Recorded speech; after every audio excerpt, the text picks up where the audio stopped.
এই শীতে বুঝলে আমাদের গরমকালে তোমার বাইরে একদম ঠিক আছে, কিন্তু শীতে খুব কষ্ট হয় না দিদি? মানে এই বাঁশ বাগানে যেন রোদ ঢুকতে পারে না, বাঁশ বাগান এমনিতে খুব ঠান্ডা, আর তোমার বাড়িতে এক ফোঁটাও রোদ আসতে পারে না। শীতে তোমার খুব কষ্ট হয় বলো?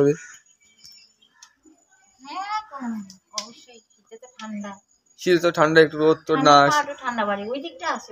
হ্যাঁ ওই তো সব বাড়ির বাইরে আপনার এটা, কিন্তু মেন আপনি যেখানে থাকেন এখানে একটু আপনি বসতে পারেন।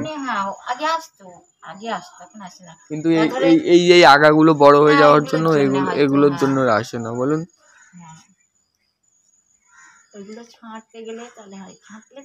হ্যাঁ হ্যাঁ, ছাঁটলে তো অবশ্যই। হ্যাঁ হ্যাঁ। তুমি এমনি বাইরে রোদ তোদ পথে যাও না, রাস্তায় কিংবা ওই বাড়িতেই থাকো? আজকে সকালে দেখছি যে হঠাৎ একটু সামান্য রোদ ভালো লাগছে, কিন্তু জল আনতে গেছিলাম না, কলতলা পর্যন্ত, ওখান থেকে জল নিয়ে তারপরে আসলাম এখানে বারান্দা ধোয়া দিই, কল টিপে জলটা নিয়ে, ওখানে কিছু দেখা যাচ্ছে না, সেটা বোধহয় কচু গাছ শুকিয়ে গেছে বলে না? ও ওই যে ওটা হচ্ছে বেজি বেজি বেজি দেখা যাচ্ছে। হ্যাঁ ওই যে ও তো এইখানে বাড়ির এই ভেতরে ওই যে ওই বাঁশ গাছের ওই দিকটা তোমার এখানে বেজি আছে, অনেক বেজি আসতে পারে। আমি না ফার্স্ট টাইম তোমার এখানে বেজি দেখেছি, ঠিক আছে? অনেকদিন আগেই দেখি, তোমার বাড়িতে এসেছিলাম, এসে অনেক আগেই দেখছি, প্রায় অনেকদিন আগে। বেজিগুলো অনেক নাদিস নদুস, মানে বেজিগুলো। আর একটা গুইগুড়েল, আর একটা গুইগুড়েল মানে গুই সাপ দেখেছি, ওটা অনেক বড়, ঠিক আছে, অনেক ডেঞ্জার। এখান দিয়ে একদিন যাচ্ছিল সে কুমিরের মতো, আমি তোমাকে বললাম দিদি তাড়াতাড়ি দরজা বন্ধ করো, গ্রিলটা নাও, মানে ঘরে ঢুকে পড়লে বিপদ হয়ে যাবে।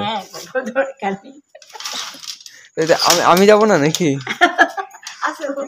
দেখি দেখি দেখি, তাড়াতাড়ি তাড়াতাড়ি, ওটা খুলবে না, এটা খুলবে।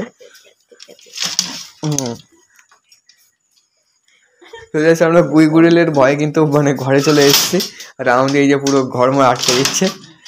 সবসময় মানে নিরাপত্তা থাকা যায় যেভাবে, সেভাবেই থাকা ভালো।